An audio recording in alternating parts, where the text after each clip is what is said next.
மறைந்த நடிகை மஞ்சுளா விஜயகுமார் அவங்களோட பயோகிராஃபி பத்தி தான் இந்த வீடியோல நம்ம பார்க்க போறோம். மஞ்சுளா விஜயகுமார் அவர்களோட மனைவியா தெரியும். அதே மாதிரி வனிதா, பிரீதா, ஸ்ரீதேவி அவங்களோட அம்மாவாவும் தெரியும். அதையும் தாண்டி நல்ல ஒரு நடிகையா, அழகான உடல் தோற்றம், அவங்க கண்ணு, கண்ணம், சிரிப்பு அப்படின்னு அவங்க அழகுல மயங்கி பல தெலுங்கு நடிகர்களும் ஹிட்டான படங்களையும் கொடுத்திருக்காங்க. இதெல்லாம் எல்லாருக்குமே தெரியும். இதையும் தாண்டி தெரியாத விஷயங்கள் நிறையவே இருக்கு. அதாவது மஞ்சுளா அவர்கள் யாரு, எப்படி இந்த இண்டஸ்ட்ரிக்குள்ள வந்தாங்க, விஜயகுமார் அவங்கள ஏமாத்திட்டாரு, அவங்களுக்கு துரோகம் பண்ணிட்டாரு அப்படிங்கிற மாதிரி டாக்ஸ் எல்லாம் வந்து இப்ப சோசியல் மீடியால போயிட்டு இருக்கு. அதெல்லாம் உண்மையா பொய்யா, வனிதா அவங்க அம்மாவை பத்தி சொன்ன விஷயங்கள், அவங்க அம்மா கடைசியா செய்த சத்தியம், இந்த மாதிரி எல்லாத்த பத்தியுமே இந்த வீடியோல நம்ம பார்க்க போறோம். மஞ்சுளா அவர்கள் 1954 செப்டம்பர் 9 ஆந்திரால பிறந்திருக்காங்க. இவங்க அம்மா கௌசல்யா தஞ்சாவூரை சேர்ந்தவங்க. அப்பா பனிராவ் அவர்கள் ஆந்திராவை சேர்ந்தவரு. இவங்க வீட்டுக்கு 2வது செல்ல பிள்ளையாம். இவங்களுக்கு மூத்த அக்கா ஒருத்தர் இருக்காங்க. அவங்களோட நேம் ஷாமலா. அவங்களோட மூத்த மகள் சிந்து. அவங்களும் நிறைய மூவிஸ் எல்லாம் பண்ணிருக்காங்க. குறிப்பா சீரியல் ஆக்ட்ரஸா இருந்து அவங்களும் காலமாயிட்டாங்க. அவங்களோட பிரதர் தான் சஞ்சீவ் அவர்கள். அவங்க இப்ப வரைக்குமே நிறைய சீரியல்களையும் மூவிஸ்லயும் வந்து நடிச்சுட்டு தான் இருக்காங்க. செகண்ட் மஞ்சுளா அவர்கள். இவங்களுக்கு அடுத்து 3 தம்பிகள் வந்து இருக்காங்க. பாபு என்கிற நாகேந்திரகுமார், சிட்டி, ரவீந்திரகுமார். இதுல பாபு அவர்கள் கமல் சாரோட கிளாஸ்மேட்டாவும் இருந்திருக்காரு. இவங்களோட அப்பா சென்ட்ரல் கவர்மெண்ட்ல வந்து வேலை செஞ்சிருக்காரு. ஒரு போலீஸ் ஆபீசராவும் இருந்திருக்காரு. அது மட்டும் இல்லாம அவங்க அப்பா ஒரு ஸ்ட்ரிக்டான ஆபீசராவே இருந்திருக்காரு. பசங்களுக்கு படிப்பு தான் எல்லாமே. படிப்பை தாண்டி வேற எதுவும் இல்ல. படிச்சு அடுத்தடுத்த லெவலுக்கு போகணும் அப்படிங்கறது தான் அவங்க அப்பாவோட ஆசை. ஆனா அவங்க அம்மாவுக்கு தன்னோட மகள்கள் வந்து ஒரு நடிகை ஆனா எப்படி இருக்கும், பரதநாட்டியம், குச்சிப்புடி இதெல்லாம் வந்து கத்துக்கணும் அப்படிங்கிற மாதிரி எல்லாம் அவங்க அம்மா வந்து ஆசைப்பட்டிருக்காங்க. அதனாலதான் இவங்க நாட்டியத்துல பின்னி பெடல் எடுத்திருக்காங்க. இவங்க சின்ன வயசுல இருந்தே பரதநாட்டியம் கத்துருக்காங்களாம். அவங்க அப்பாவுக்கு டிரான்ஸ்பர் கிடைச்சதுனால சென்னைக்கு வந்துட்டாங்க.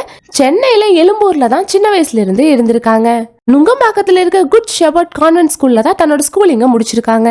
10th வரைக்கும் தான் படிச்சிருக்காங்க. 10th படிக்கும் போதுதான் இவங்க தன்னோட அரங்கேற்றத்தையும் பண்ணிருக்காங்க. அதுக்கப்புறம் மேல படிக்கலாம் அப்படின்னு இருக்கும் போது அவங்க அம்மா தான், நீ வந்து நடி, ரொம்பவே அழகா இருக்க, உன்னோட நடனத்து மூலமா எல்லாரையுமே வசீகரிப்ப, நீ நடிக்கணும் அப்படிங்கிற மாதிரி அவங்க அம்மா சொன்னதுனாலதான் மஞ்சுளா நடிக்கவே ஒத்துக்கிட்டாங்களாம். அவங்களோட ஸ்கூல் ஆனுவல் டேல அவங்க அழகா பாடி ஆடின வீடியோஸ் எல்லாம் அப்பவே வந்து நியூஸ் பேப்பர்ல எல்லாம் வந்துச்சாம்.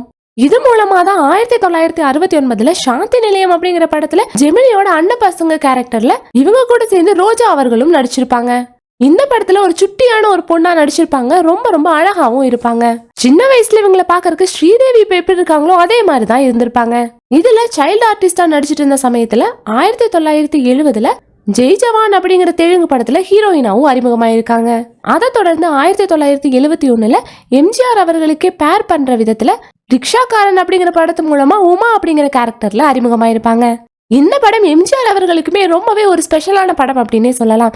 ஏன்னா இந்த படத்துல நடிச்சதுக்காக எம்ஜிஆர் அவர்கள் நேஷனல் அவார்டும் வாங்கியிருக்காரு. எம்ஜிஆர் அவர்களோட சேர்ந்து நிறைய படங்கள் வந்து இவங்க பண்ணிருக்காங்க. குறிப்பா நினைத்ததை முடிப்பவன் படத்துல ஒருவர் மீது ஒருவர் சாய்ந்து அப்படிங்கிற பாடல் இப்ப வரைக்குமே வந்து நிறைய பேருக்கு ஒரு ஃபேவரட்டாவே இருக்கு. இதுல இவங்க லீலா அப்படிங்கிற கேரக்டரும் பண்ணிருப்பாங்க. இந்த படத்தை தொடர்ந்து இதய வீணை, அம்மன் அருள், மறுபிறவி, பூக்காரி இது போல படங்கள் எல்லாம் நடிச்சிட்டு இருக்கும் போதே தங்கராஜா, நேற்று இன்று நாளை, உலகம் சுற்றும் வாலிபன், நினைத்ததை முடிப்பவன், எம்மகன், அன்பே ஆறுயிரே, ரஜினி அவர்களோட படம், கமல் அவர்களோட படத்துல எல்லாம் விஜயகுமார் கூட சேர்ந்து இவங்க நடிச்சிருப்பாங்க. அந்த வகையில சங்கர், சலீம், சைமன், குப்பத்து ராஜா, சுயம்வரம், சேரன் பாண்டியன் இந்த மாதிரி படங்கள் எல்லாம் விஜயகுமாருக்கு பேராவும் பண்ணிருப்பாங்க. 1976 தான் இவங்க திருமணம் அப்படிங்கிற ஒரு விஷயத்துக்குள்ளேயே போறாங்க.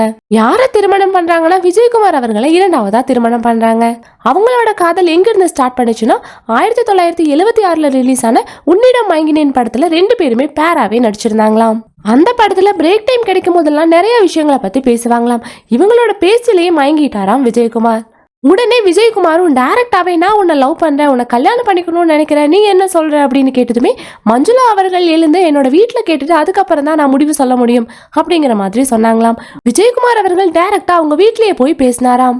நல்ல பையனா இருக்காரு, எல்லா விஷயத்தையுமே ஓப்பனா சொல்றாரு, ஆல்ரெடி கல்யாணமான விஷயத்தையும் சொல்றாரு. அந்த வகையில விஜயகுமார் அவர்கள் முத்துக்கண்ணு அப்படிங்கிறவரை ஏற்கனவே வந்து திருமணம் பண்ணியிருந்தாங்க. இவங்களுக்கு 1970 கவிதா அப்படிங்கிற மகள் பிறக்கிறாங்க. 73 அனிதா பிறக்கிறாங்க. 76 அருண் விஜய் அவர்கள் பிறக்கிறாங்க. இதெல்லாம் தெரிஞ்சுட்டு தான் பையன் நல்ல பையனா இருக்கானே அப்படின்னு சொல்லிட்டு மேரேஜுக்கும் ஓகே சொல்லியிருக்காங்க. இவங்களோட திருமண வாழ்க்கையும் நல்லாவே ஸ்டார்ட் ஆயிருக்கு. அந்த வகையில இவங்களுக்கு வனிதா, பிரீதா, ஸ்ரீதேவின்னு 3 மகள்களும் இருக்காங்க. இவங்க நடிக்கிற காலத்துல இவங்க விக்கு வச்சு கொண்டையெல்லாம் போடுவாங்களாம். இந்த மாதிரி கொண்ட நம்மளும் போடணும் அப்படிங்கிற மாதிரி உண்மையிலலாம் நினைச்சிருக்காங்களாம். நாகேஸ்வர ராவ், ராமாராவ், சோமன் பாபு இந்த மாதிரி தெலுங்கு நடிகர்கள் எல்லாம் இவங்களோட அழகுல வாங்கி இவங்க கூட நடிக்கணும் அப்படின்னு ஆசையும் பட்டிருக்காங்களாம்.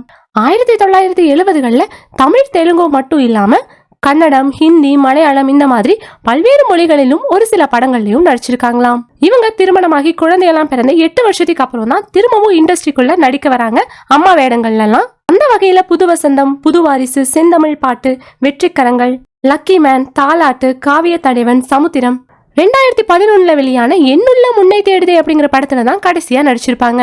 வெள்ளித்திரையை தொடர்ந்து சின்ன திரையிலும் முன்னை பார்க்கும் நேரம், சுந்தரகாண்டம் இந்த மாதிரியான 2 சீரியல்லையும் நடிச்சிருப்பாங்க. இது போல நிறைய வெற்றி படங்கள், அதாவது எம்ஜிஆர் கூடவே 5 வெற்றி படங்கள்ல நடிச்சிருக்காங்க. எம்ஜிஆர் அவர்களும் இவங்களும் க்ளோஸா இருந்த நாட்கள் எல்லாம் இருக்காம். அதனாலதான் எம்ஜிஆர் அவர்களுக்கும் விஜயகுமார் அவர்களுக்கும் சில சண்டைகள் எல்லாம் வந்திருக்காம். இவங்களை எப்படி நீ திருமணம் பண்ணுவ அப்படிங்கிற மாதிரி கேள்வி எல்லாம் கேட்டிருக்காரா எம்ஜிஆர் அவர்கள். அப்படிதான் விஜயகுமார் அவர்கள் நிறைய சொத்துக்கள் எல்லாத்தையும் சேர்த்து தன் முதல் மனைவிக்கு பிறந்த 3 குழந்தைகளையுமே நல்லாவே படிக்க வச்சிருக்காராம். குறிப்பா தன்னோட 2 மூத்த மகள்களையுமே டாக்டருக்கு படிக்க வச்சிருக்காராம். அவங்களுக்கு பிறந்த தியாவும் டாக்டர் ஆயிட்டாங்க. ஆனா இந்த சொத்துக்களை எல்லாமே சேர்த்து கொடுத்த தன்னோட 2வது மனைவியான மஞ்சுளா அவர்களோட 3 மகள்களையுமே ஏன் இவரை நடிகை ஆக்கணும் அப்படின்னு முடிவு பண்ணாரு அப்படின்னு தெரியலன்னு அப்ப இருக்க பத்திரிகையா இருந்தாலும் சரி, சமீபத்துல வனிதா அவர்கள் கொடுத்த பேட்டியிலையும் சரி, அவரே எங்க அம்மாவை ஏமாத்திட்டாரு, எனக்கு எங்க அப்பாவை ரொம்பவே பிடிக்கும், ஆனா அவரு எங்க அம்மாவோட பணத்தை எல்லாம் சுரண்ட பாக்குறாரு, அவரு நல்லாவே மேனிபுலேட் ஆயிட்டாரு, ஒரு பாயிண்ட்ல அவரு பப்பட்டாவே ஆயிட்டாரு, என்னெல்லாம் கழட்டி விடணும் அப்படின்ட்டு எங்க அம்மா கிட்ட சொல்லி சொல்லி சொல்லி என்னை இந்த நிலைமைக்கு ஆளாக்கினதே எங்க அப்பாவோட ஃபேமிலி தான் அப்படின்னு சொல்லிட்டு ஒரு சில பேரையும் சொல்லியிருக்காங்க. மஞ்சுளா அவர்கள் இவ்வளவு சீக்கிரம், அதாவது 59 வயதிலேயே இறந்துட்டாங்க. அவங்களுக்கு நுரையீரல் தொற்று நோய், சிறுநீரக கோளாறு இது போல சில நோய்களும் இருந்திருக்கு. குறிப்பா 3 முறை அவங்களுக்கு மஞ்சள் காமாலை வந்திருக்காமாங்க. ஒரு டைம்ல அவங்க குடிப்பழக்கத்துக்கு ரொம்பவே அடிமையாயிட்டாங்க. அப்பாவோட பேச்சையும் மீறி அம்மா சொன்னதுக்காக தான் இவங்க நடிக்கிறக்கே வந்தாங்க. விஜயகுமார கல்யாணம் பண்ணோம் அப்படின்னா நம்ம ரொம்பவே பாதுகாப்பா இருப்போம் அப்படின்னு நினைச்சுதான் விஜயகுமார் அவர்களையும் திருமணம் பண்ணாங்க. அதை அவங்க ஒரு மேடையிலேயே சொல்லியிருப்பாங்க. கிட்டத்தட்ட 35 வருஷங்களுக்கு மேலேயே நான் இவர் கூட வாழ்ந்துட்டேன், என்னோட வாழ்க்கையை இவ்வளவு அழகா மாத்தினது இவரு தான், இப்ப வரைக்கும் என்னோட பேரன் பேத்திகள் அப்படின்னு சொல்லிட்டு ரொம்பவே சந்தோஷமான ஒரு வாழ்க்கையை வாழ்ந்துட்டு வரேன் அப்படின்னு சொல்லியிருக்காங்க. இவங்க ஓனா ஒரு தியேட்டரும் வச்சிருந்தாங்களாம். குட்லக் அப்படிங்கிற தியேட்டரை வித்துதான் விஜயகுமார் அவர்கள் ரஜினி நடிச்ச கை கொடுக்கும் கை அப்படிங்கிற ஒரு படத்தையும் எடுத்தாராம். அந்த குட்லக் கம்பெனியோட நினைவாதான் இப்போ பிரீதா ஹரி அவர்கள் குட்லக் ப்ரொடக்ஷன் அப்படிங்கிற ஒரு ப்ரொடக்ஷன் கம்பெனியும் வச்சிருக்காங்க. அது மட்டும் இல்லாம தன்னோட சொந்த ஊர்ல தன்னோட பண்ணை வீட்டுல 2 மனைவியோட தோல்லையுமே கை போடுற மாதிரி ஒரு சிலையையும் வச்சிருப்பாராம். அது மட்டும் இல்லாம வனிதா அவர்கள் செஞ்ச தவறால அவங்களோட வாழ்க்கையில ஒரு தவறான ஒரு துணையை தேர்ந்தெடுத்ததுனாலேயே அவங்களோட அம்மாவோட மனநிலையுமே ரொம்பவே பாதிக்கப்பட்டிருக்காம். 2010 ஒரு பிரஸ் மீட்ல கூட வனிதா எனக்கு மகளே கிடையாது அப்படிங்கிற மாதிரி ரொம்ப கோவமா எல்லாம் பேசியிருப்பாங்க. அதுக்கப்புறமா எல்லாமே சரியாயி வனிதா நான் உன்னை பார்க்கணும், நீ இங்க வா, என் கூடயே இரு. அதுக்கப்புறம் அவங்க படுத்துட்டு ஓய்வில் இருக்கும் போது பெட்ல இருந்து கீழே விழுந்து அதுக்கப்புறம் ஹாஸ்பிட்டல்ல அட்மிட் பண்ணி கிட்டத்தட்ட 72 மணி நேரம் வரைக்கும் மட்டும் தான் அவங்க உயிரோட இருக்க முடியும் அப்படின்னு டாக்டர் சொன்னதுமே டெல்லியில இருந்து ஒரு பெஸ்டான அட்வொகேட்டை கூட்டிட்டு வாங்க, எங்க அம்மா கூட்டிட்டு வர சொல்றாங்க அப்படின்னு எல்லாம் சொல்லி அட்வொகேட் எல்லாம் வர வச்சாங்களாம். அது மட்டும் இல்லாம விஜயகுமார் அவர்கள் கிட்ட வனிதாவை விட்டுறாதீங்க, ஏமாத்திராதீங்க, யாரையுமே நீங்க நம்பாதீங்க அப்படின்னு சொல்லி சத்தியம் எல்லாம் கூட வாங்கினாங்களாம் மஞ்சுளா விஜயகுமார் அவர்கள். ஆனா அவங்களோட இறப்பிலும் சரி யாரோ மாதிரிதான் வந்திருப்பாங்க வனிதா. ஆனா எங்க அப்பா மாறிட்டாரு, இதெல்லாம் எங்க எப்போ எப்படி நடந்துச்சுன்னே தெரியல, எனக்கு ரொம்பவே கஷ்டமா இருக்கு அப்படின்னு சொல்லிட்டு வனிதா அவர்களும் அழுதுருப்பாங்க. இந்த மாதிரி ஒரு அழகான அற்புதமான நடிப்பை வெளிப்படுத்துற ஒரு நடிகை நம்மளோட திரையுலகம் இழந்துருச்சு அப்படின்னு தான் சொல்ல முடியும்.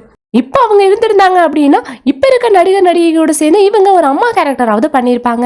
இந்த வகையில மஞ்சுளா அவர்களை நீங்க எந்த அளவுக்கு மிஸ் பண்றீங்க, அவங்க நடிச்ச படத்துல உங்களோட ஃபேவரட்டான படம் எது அப்படிங்கறத உங்களோட கருத்துக்களை லைக் பண்ணிட்டு கமெண்ட் பண்ணிருங்க. மீடியா அப்டேட்ஸ்க்கு நம்ம சேனலையும் சப்ஸ்கிரைப் பண்ணிருங்க.